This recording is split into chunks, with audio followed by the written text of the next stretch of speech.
요한복음 12장 1절에서 3절 짧습니다. 요한복음 12장 1절에서 3절 다 같이 공독하겠습니다. 시작. 6월절 엿새 전에 예수께서 베다니에 이르시니 이곳은 예수께서 죽은 자 가운데서 살리신 나사로가 있는 곳이라. 거기서 예수를 위하여 잔치할세 마르다는 일을 하고 나사로는 예수와 함께 앉은 자 중에 있더라. 마리아는 지극히 비싼 향유 곧 순전한 나드 한 근을 가져다가 예수의 발에 붓고 자기 머리털로 그의 발 닦으니 향유 냄새가 집에 가득하더라. 아멘.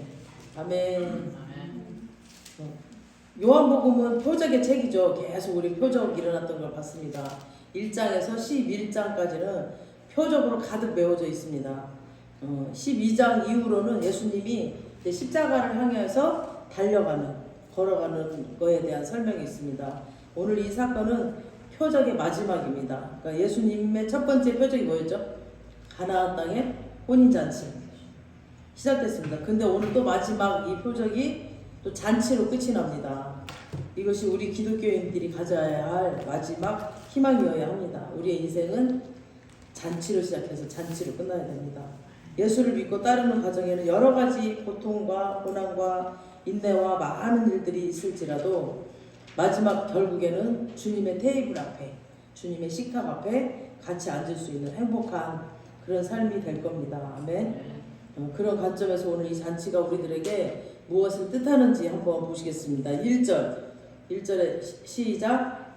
6월 엿새 전에, 지금 6월절 엿새 전에, 그러니까 이 6월절은 절기 많이 배우죠. 우리 히브리인들에게 최고의 절기이죠. 그리고 명절이고. 이 절기가 뜻하는 의미는 다 아시다시피 뭐였죠? 400년간의 고통스럽고 깜깜하고 어둡고 그런 고통스러운 세월을 끝내고 이곳을 떠나기 전날 밤에 어린 양의 그 죽음이 기초된 그 희생이 피를 통해서 그들은 모세를 앞장서서 구원을 얻게 됩니다. 그리고 홍해를 건너죠. 그리고 그들의 험난한 인생길에 어려움이 많았지만 결국 요단을 건너서 가나안에 들어가는 아름다운 역사의 일들을 다들 기억하고 있습니다. 그런 의미에서 6월절은 어린 양의 죽음에 기초된 희망의 여정임을 알 수 있습니다.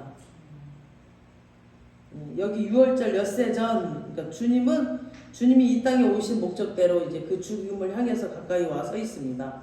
6월절 엿새 전에 예수께서 베다니 말 많이 들어봤었죠. 오병의 기적도 일어나고 베다니, 그러니까 바로 나사로 남매들이 살고 있는 아주 가난하고 정말 슬픔과 고통이 많은 땅입니다.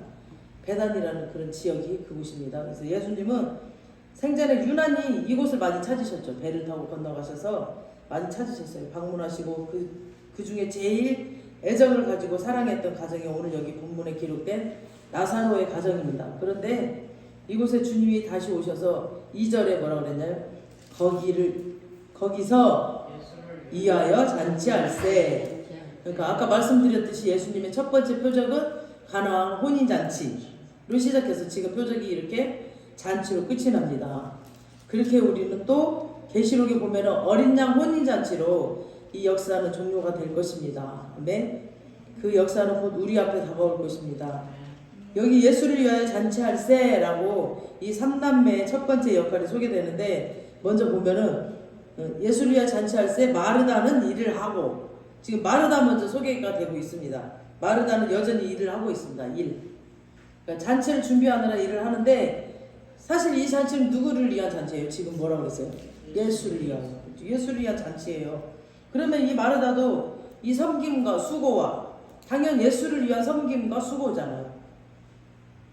근데 우리는 누가복음 10장 38절에서 42절에 이제 마르다 이 장면 똑같이 이제 누가복음에도 소개가 되는데 거기서는 마르다는 여러 가지 일로 분주했고 마리아는 예수님의 같이 앉아 말씀을 듣고 있었기 때문에 이 두 자매를 이제 평가를 하잖아요. 그래서 네가 많은 일로 마음이 분주하고 한데 마리아는 더 좋은 쪽을 택했다라고 그렇게 설명이 되니까 우리 독자들은 이 마르다를 진짜 막 아주 지금 얘가 신앙생활을 잘못하고 있다 이런 몹쓸 사람으로 우리가 누명을 씌워버리고 있는 거죠. 그리고 마리아는 아주 막 정말 말씀을 잘 순종하고 하나님을 사랑하고 그런 사람으로 과도하게 또 평가를 하고 있어요.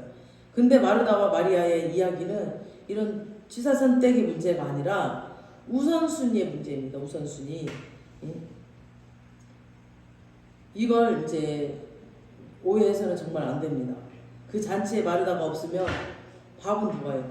밥이 진짜 중요하잖아요. 우리 밥 못 먹는데 어떻게 설교하고 어떻게 해요? 밥 진짜 중요하죠. 예수님이 여기서 말씀하신 것은 우선순위 문제를 말씀하신 겁니다. 그래서 이 문제는 너는 마르다과이다, 너는 뭐 마리아과이다 이렇게 막 이분법적으로 오해해서는 안 됩니다. 우리 안에 신앙의 두 영역을 얘기하는 거죠. 두 가지 영역을 얘기하는 거. 여러 가지 영역이 있지만 두 가지 영역. 그래서 이걸 이분법적으로 해석해서는 안 되고요. 그러면 이제 이 말씀을 풀어가기가 좀 엉키게 됩니다. 교회에서 주방에서 봉사만 하는 사람들, 그런 성도들은 막 너는 마르다과네? 막 이렇게 얘기하고 막 그러면 안 되죠. 이 일도 굉장히 중요한데 주님이 여기서 강조했던 것은 먼저 주님의 말씀을 듣고 그 원리와 이치를 따라서 수고를 해도 늦지 않다라는 말이지 일은 필요 없다. 그 뜻이 아닙니다. 그래서 그러면은 우리 교회에서 막 필요한 일꾼들이 너무 많잖아요. 보면은 막 정말 청소하는 것도 그렇고 또 큰 교회 같은 곳은 주차 봉사 없으면 다 엉키잖아. 그러니까 이렇게 일을 하는 사람들 그분들은 그래서 미리 일부 예배를 드리고 주차 봉사하고 또 일부에 주차 봉사한 사람은 2부 예배 드리고 이런 식으로 예배를 드리고 있잖아요. 그래서 2절에 다시 보시면은 거기서 예수를 위하여 잔치할세 마르다는 일을 하고 또 나사로는 예수와 함께 앉은 자 중에 있더라. 그러니까 마르다를 지금 얘기했고 두 번째 3남매 중에 한 사람 역할이 또 소개되는데 지난주 이 나사로가 죽어 있었잖아요. 11장에 죽어 있었고 병이 들어있다가 예수님이 더디에 오시는 바람에 그냥 도착했는데 이미 죽어서 나흘이나 돼서 막 냄새가 나고 있었습니다. 냄새가 났던 자, 시신이 썩어서 막 사망의 냄새가 막 풀풀 났던 나사로. 근데 주님이 그를 무덤에서 걸어 나오라 명령하시고 그는 놀랍게도 예수님의 마지막 표적으로서 부활을 경험했습니다. 다시 살아나는 경험을 했어요. 근데 지금 그가 예수님을 위해서 베푼 잔치 자리에 지금 예수님과 함께 앉아 있습니다. 지금 함께 앉아 있다라는 것은 이 자리가 식사 자리입니다. 식사 자리.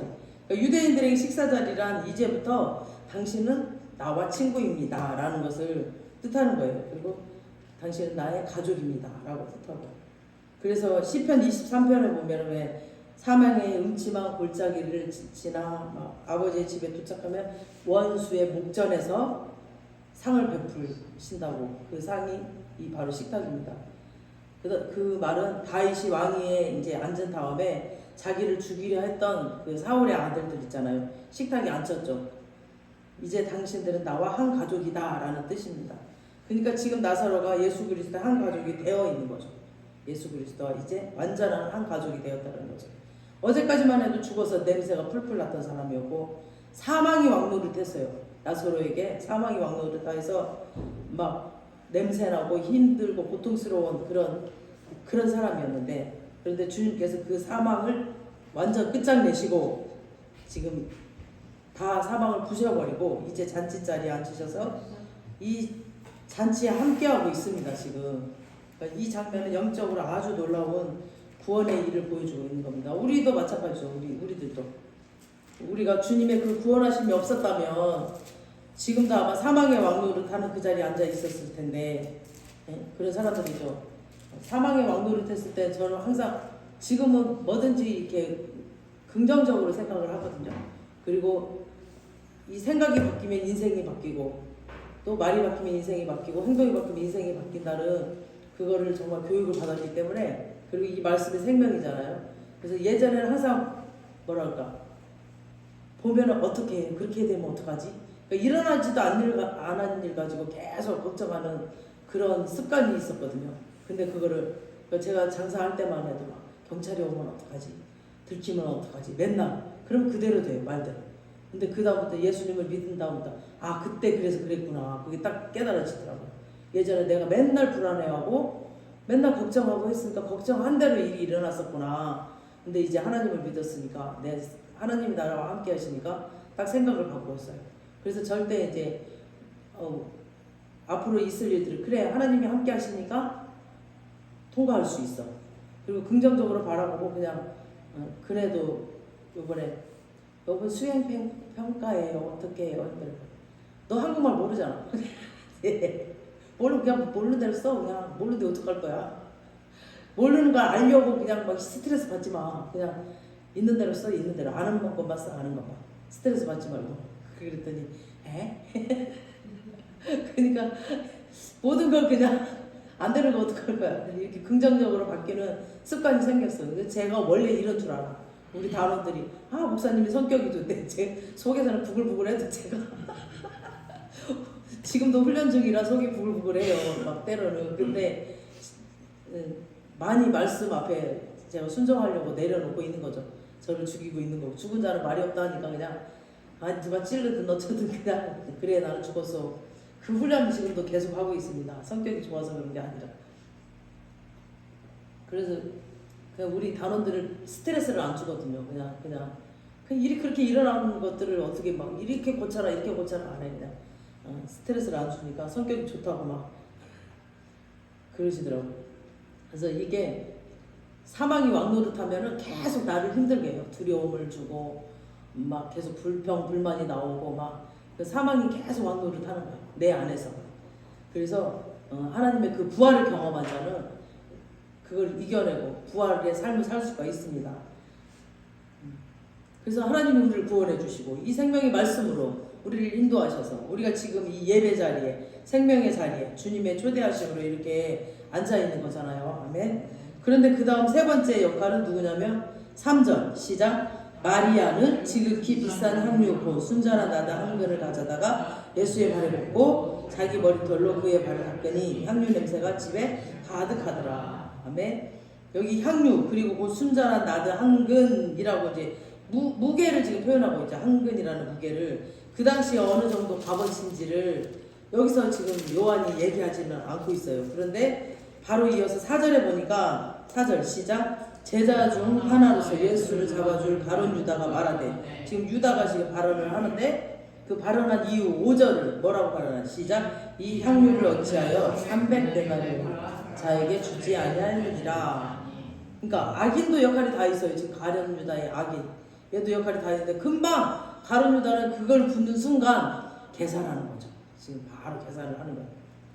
저걸 팔면은 300데나리온 300데나리온은 될 텐데 저거를 붓고 있네라고 막 이거 돈을 보면 돈이 획도라고 해요. 돈에 초점이 있는 사람은 바로 계산이 나오죠. 300데나리온. 이게 얼마냐면 그 당시 이제 하루 노동자들이 1데나리온 하루 일하면은 1데나리온의 품삯을 준다고 그래요. 그럼 1년 내내 명절도 안 쉬고 안식일도 안 쉬고 매일 일해서 안 쓰고 안 먹고 안 입고 모아도 365데나리온이죠. 그 당시 유대인들에게 반드시 쉬어야 되는 날이 있죠. 안식일. 그 안식일만 따지면 1년에 52주. 그러니까 52일을 쉬어야 되고 1년에 그리고 이들에게 또 명절이 있잖아요. 우리도 명절이 있듯이 명절 때 얘네들은 또 오래 쉬잖아요. 그리고 어쩌고 저쩌고 하다 보면 300데나리온이면은 이 노동자들이 1년 동안 매일 일해서 안 먹고 안 쓰고 막 안식일 빼고 명절 빼고 매일 일하고 안 먹고 안 쓰고 모아도 모자랄 액수예요. 절대 모자라죠. 그 정도의 액수를 해당하는 향유를 이 가나안 남매 집에서 특별히 마리아가 이제 모아두었던 것을 예수님 발에다가 부어버립니다. 여기에 큰 메시지가 있는데요. 우선 당시 발을 닦는 사람들은 종들만 발을 닦았어요. 그때 당시는. 그러니까 마리아는 스스로 자기가 예수님의 종이 되겠다라는 뜻이죠. 발을 닦는 것. 이때 여인들에게 또 머리는 굉장히 신체 중에서 고귀한 부분이어서 굉장히 중요한 부분. 그러니까 자기가 가장 귀한 것을 스스로 종의 신분으로 내려앉아서 예수님의 발을 닦고 있는 겁니다. 그러니까 전부를 다 붓는 거죠. 자기 전 재산을 다 붓는 거죠. 이때 가룟 유다가 나섭니다. 야, 이 사람아, 이거를 지금 팔아서 가난한 사람들에게 도와줬으면 더 좋았을 텐데 왜 이렇게 쓸데없는 짓을 하냐고. 자기의 눈으로 쳐다본다. 하나님의 눈이 아니라 자기의 눈으로 판단을 하는 거죠. 그러면서 낭비를 하느냐고 하죠. 그러니까 굉장히 보면은 굉장히 전략하는 것 같아. 전략 정신인 것 같아 이 가룟 유다가. 근데 요한이 성령의 감동을 받아서 가룟 유다의 동기를 드러내버려요. 얘가 진짜 그의 진심 말을 6절에 보면 어떻게 드러냈나요? 시작. 이렇게 말하면 가난한 자들의 생각함이 아니요 그는 도둑이라 돈깨를 받고 거기 넣는 것을 훔쳐가미르라. 그러니까 늘 훔쳐갔다. 이 사람은 정확하게 도둑놈이야. 도둑놈. 가룟 유다는 그러니까 헌금 훔쳐가는 도둑놈이었어요. 그러니까 지금 현재도 훔쳐가고 있다라는 거예요. 현재 진행형으로. 그러니까 항상 그는 재정을 감당하고 있었기 때문에 돈을 이제 계속 빼돌린 거였죠. 지금 마리아는 거룩한 낭비를 한 겁니다. 거룩한 낭비. 우리가 지금 예배에 와서 이렇게 예배 드리는 것도 거룩한 낭비입니다. 이 거룩한 시간. 우리에게는 이런 거룩한 낭비가 있어야 됩니다. 선교, 전도, 세상 사람들이 볼 때는 가장 한심한 걸로 생각을 합니다. 보면은 왜 저 시간에 저렇게 앉아서 저 기도하고 있냐고. 그러고 또 보면은 막 그 금쪽 같은 휴가를 내서도 막 선교 가잖아요. 여름 되고 겨울 되면 막 그러면 막 쓸데없는 짓 한다라고 하죠. 세상 사람들이. 그 시간에 좋은 여행이라 가지고 무슨 선교 가고 있냐고. 쓸데없는 짓 한다고. 그러죠. 예전에 보면은 우리 진짜 그리스도인들은 청년들도 보면은 선교 가려고 아르바이트해요. 근데 세상 사람들은 자기 먹고 쓰고 놀려고 아르바이트 하잖아요. 근데 선교 가려고 아르바이트.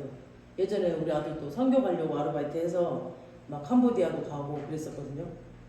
그러니까 그런 것들이 근데 정말 그에게 하나님의 은혜가 굉장히 많이 오는 그런 시기예요. 그 선교할 때가 여기서만 이렇게 지내는 것보다 정말 우리보다 더 나약하고 힘든 사람들을 보고 오면 아 내가 정말 행복하구나 감사가 또 저절로 나오게 되고 그 지역 사람들을 보고 오면 정말 우리가 얼마나 누리고 있는가가 보여져요.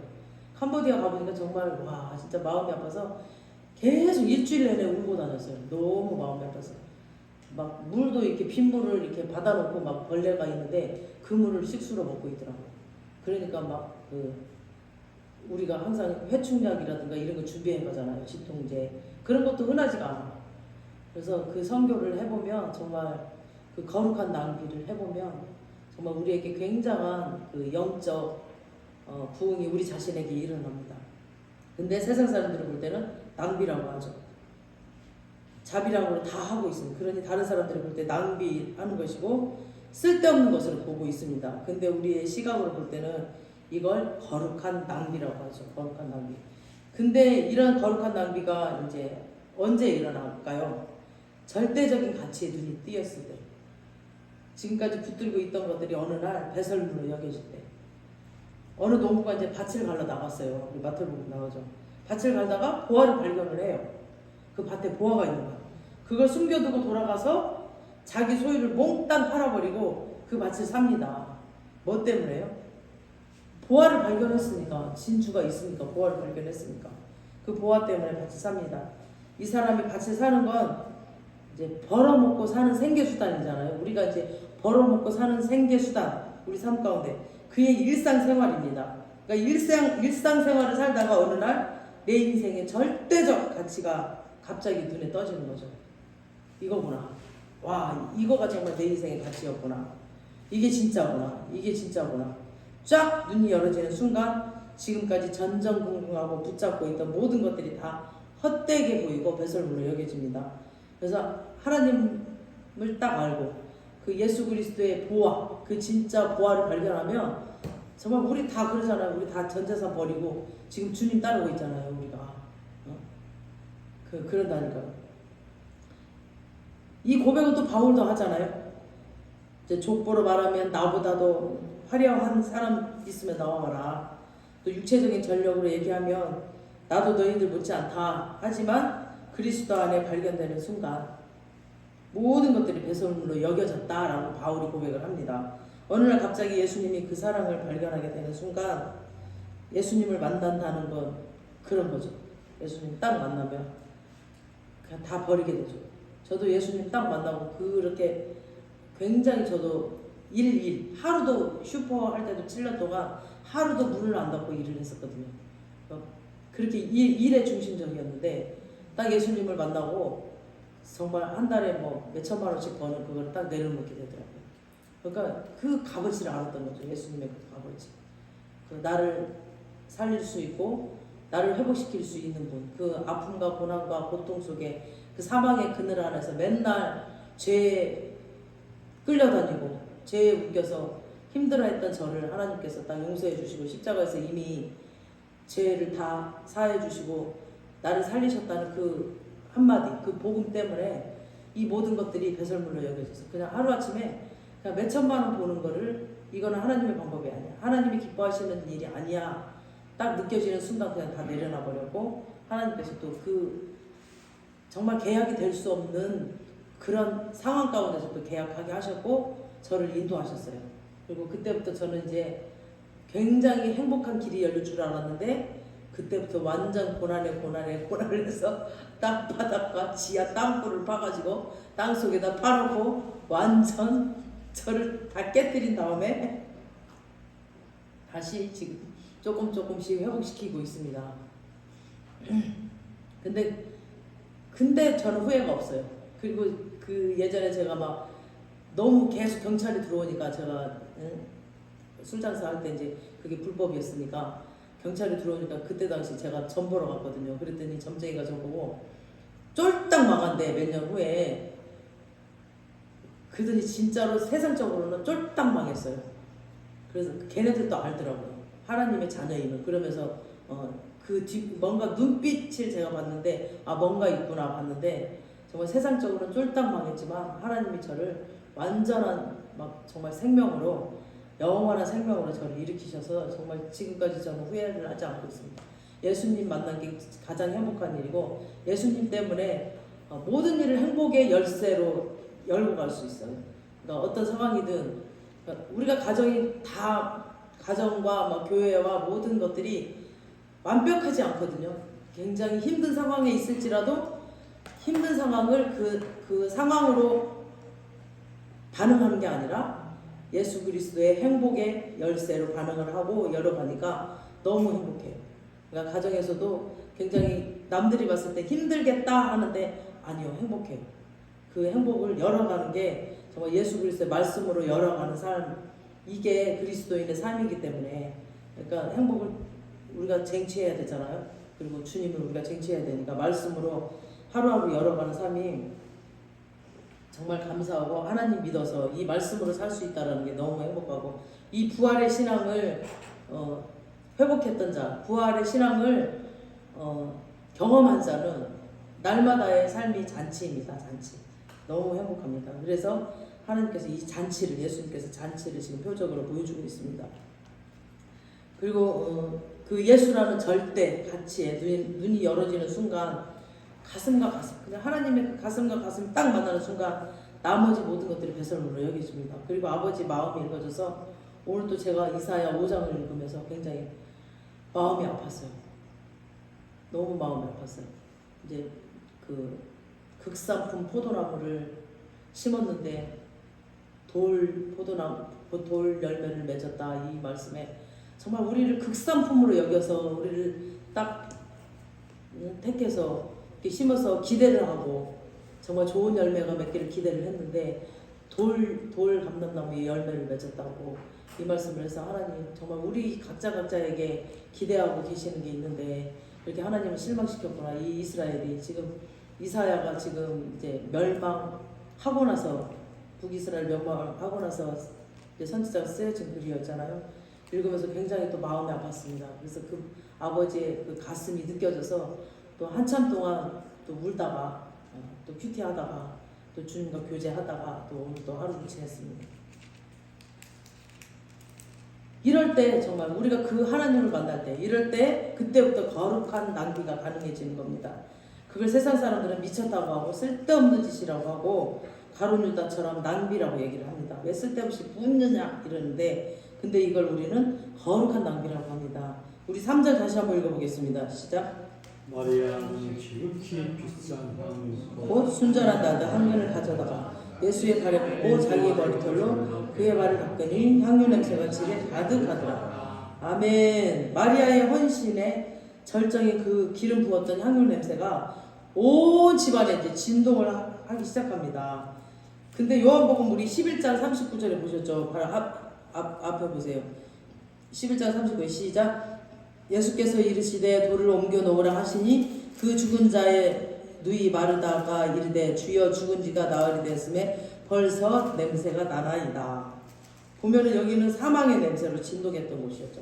죽어서 썩어서 사망의 냄새가 났던 곳인데 지금은 온 집안에 뭐예요? 향유 냄새가 가득합니다. 할렐루야.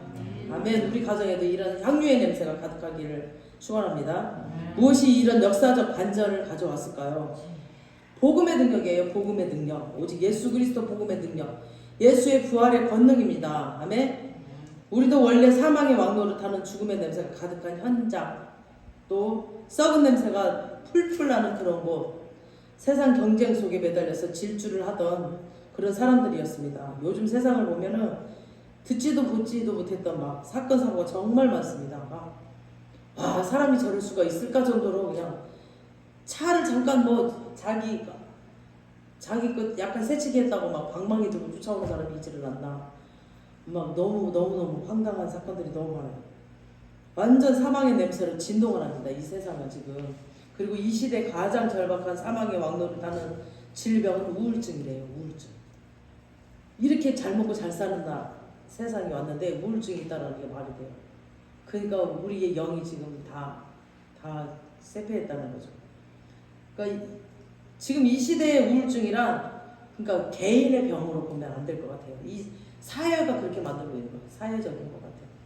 사회적으로 막 문제가 너무 많아. 사람들이 너무 힘드니까 청년들서부터 뭐 청년들, 청소년들부터 막 우울증 알고 있는 사람 너무 많아요. 주위에도 너무 많아요. 오랜 세월 이 사회에 병들고 썩고 전체적인 사회 분위기로 자리를 잡고 있는 거죠. 근데 사람들에게 네가 약해서 그래. 네가 능력이 없어서 그래. 네가 심리적으로 지금 병이 들어서 그래. 이렇게 말하면 안 될 것 같아요. 요즘 세대에 우울증 걸린 사람들은 그런 식으로 말하면 절대 안 될 것 같아요. 이제 이 병들은 개인의 연약함으로 보면 안 되고 그 도를 넘어서 버렸습니다. 우리 공동체 문제도 이미 우리 공동체의 문제로 다 들어와 버렸어요. 정말 무섭습니다. 이 사회의 거대한 구조가 그렇게 만들었어요. 우리가 지금 겪고 있는 이 자본주의는 성숙한 그런 가정을 생략하거나 굉장히 빨리 확 달려오는 바람에 그 중간에 보이지 않게 희생되는 사람들이 너무 많았어요. 그래서 한 개인의 문제로 그건 네가 능력이 없어서 그래, 네가 뒤떨어져서 그래 라고 말하면 안 될 거라고 생각합니다. 지금 이 세상은 이런 것들은 사망이 왕노릇하는 세상입니다. 지금 이걸 치유하고 해결할 문제는 바로 예수 그리스도 복음밖에 없습니다. 복음은 이 사회와 교회에 뭘 명령하고 있는가, 거기에 우리가 복음적 대안을 가져야 됩니다. 지금 예수님과 함께 어제까지 그 죽음의 냄새 속에 썩어갔던 한 영혼이 새로운 이제 생명을 얻어서 예수님과 그 잔치 자리에 지금 앉아 있습니다. 3절에 나사로가 그 잔치를 함께 공유하고 이러고 있습니다. 그래도 희망은 복음밖에 없다는 사실을 설명하고 있는 겁니다. 다음에 이제 7절을 한번 보시겠습니다. 7절 시작. 예수께서 이르시되 그를 가만두어 나의 장례할 날을 위하여 그것을 간직하게 하라. 이제 지금 자신의 전 재산을 부어서 지금 마리아가 예수님의 절대적 가치 앞에 모든 걸 헌신하고 있는 그 감사를 고백하고 있는 이 마리아에게 하신 말씀이에요. 지금 7절이 유다와 마리아를 이제 비교해 보면은 같은 자리에 앉아 있잖아요. 같은 예수님 앞에 있는데 유다는 지금 예수님을 넘겨줄 생각만 하고 있는 거예요. 계산을 하고 있고 마리아는 지금 예수님 지금 해석하는 대로 뭐라고 그랬어요? 장례를 준비하고 있습니다. 그러니까 이 장례는 이제 곧 십자가에서 죽으실 예수님의 구속의 사건을 얘기하는 거죠. 오늘 이 본문에는 이제 나와 있지 않지만 똑같은 내용의 본문 마가복음에는 14장 9절에 나왔고 마태복음에는 26장 13절에 나와 있는데 거기 지금 여기 요한복음에는 생략되어 있어요.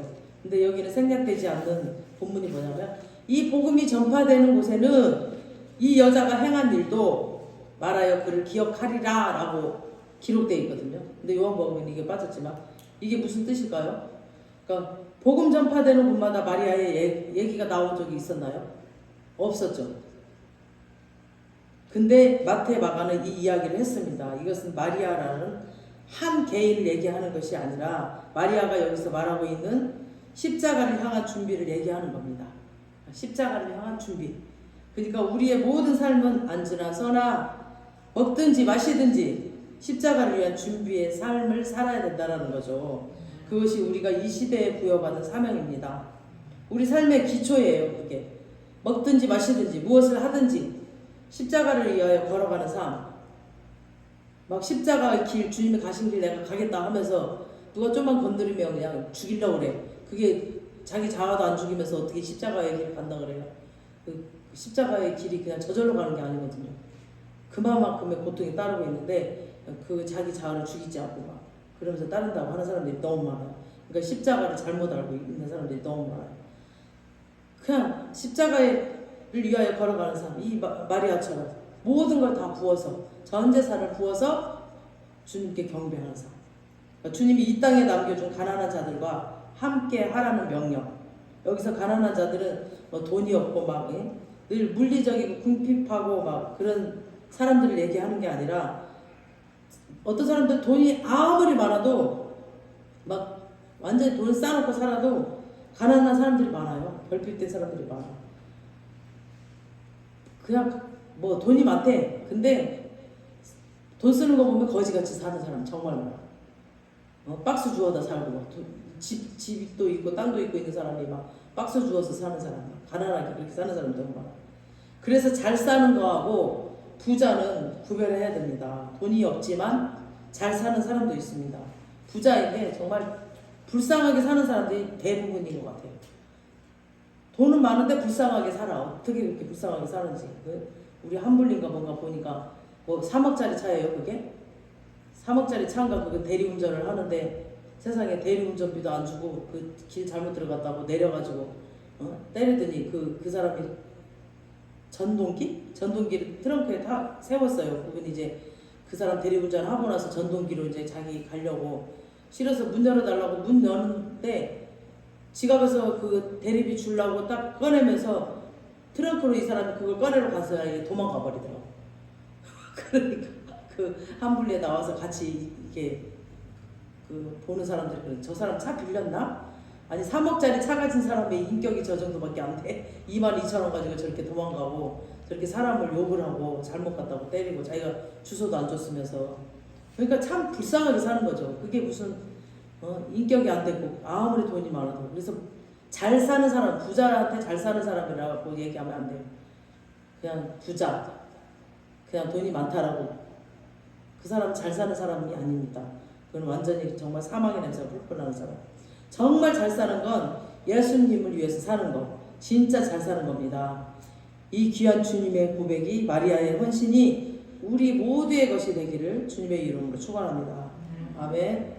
오늘 이 찬양 들으시면서 주님께 모든 걸 드리기를 원합니다.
가운데 썩은 냄새가 퉁퉁 나고 사망의 냄새가 풀풀 났던 나의 인생을 아버지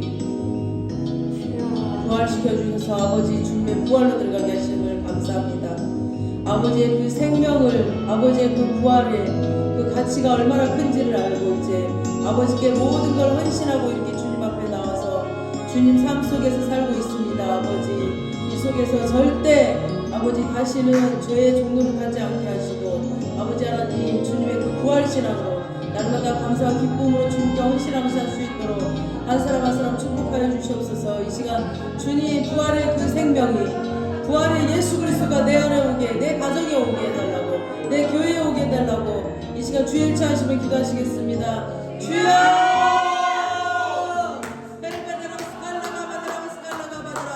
주여 아버지 시여리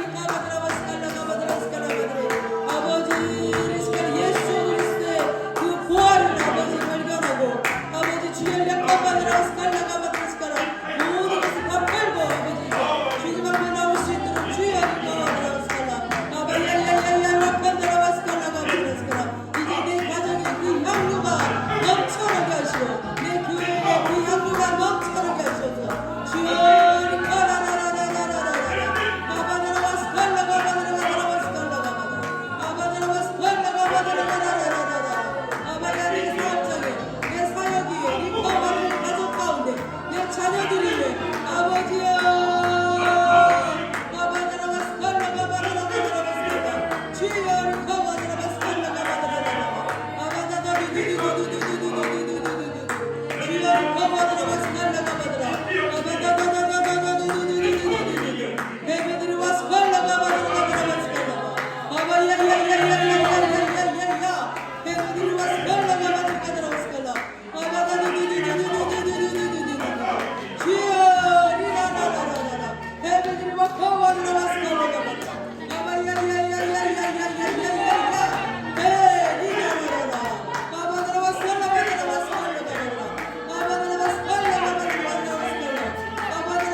감사합니다. 아버지 오늘 예수 그리스도의 그 진주를 우리가 발견하고 아버지 그 바칠 온 재산을 다하여 모든 걸 바쳐 사서 아버지 주여 리카마느라 아버지 앞에 나올 수 있도록 아버지 함께 해주시면 감사하고 우리를 인도하여 주셔서 아버지 하나님 그 썩은 냄새 사망의 냄새에서 우리를 구원하여 주셔서 아버지 생명의 말씀 향기가 넘치는 우리로 아버지 인도해 주심을 감사합니다. 아버지 우리의 삶 가운데 우리의 가족 가운데 우리 자녀들과 또 우리 사역 가운데 우리 사업장에 아버지 하나님 그 향기가 넘쳐나게 하셔서 아버지 하나님 우리가 가는 곳마다 예수 그리스도의 그 향기로 인하여 많은 영혼들이 회복되고 살아날 수 있도록 주님 축복하여 주시옵소서. 썩은 냄새가 있고 사망이 있는 곳곳마다 우리가 흘러들어가 아버지 그 영혼들에게 아버지 살릴 수 있도록 주님 우리에게 영적인 아버지 권세를 마음껏 부어주셔서 아버지 우리가 가는 곳마다 주님의 능력이 나타날 수 있도록 주님 축복하시옵소서. 주님의 사랑과 주님의 치유와 주님의 아버지 향기가 날마다 나타나는 우리 모두가 될 수 있도록 인도하실 줄 믿고 감사하며 예수님의 이름으로 기도합니다. 아멘. 하늘에 계신 우리 아버지여 이름이 거룩히 여김을 받으시오며 나라의 마옵시며 뜻이 하늘에서 이루어진 것 같이 땅에서도 이루어지이다. 오늘날 우리에게 영원한 양식을 주옵시고 우리가 우리에게 죄 진 자를 사하여 줄 것 같이 우리의 죄를 사하여 주옵시고 우리를 시험 들게 하지 마옵시며 다만 악에서 구하옵소서. 나라와 권세와 영광이 아버지께 영원히 있사옵나이다. 아멘. 감사합니다.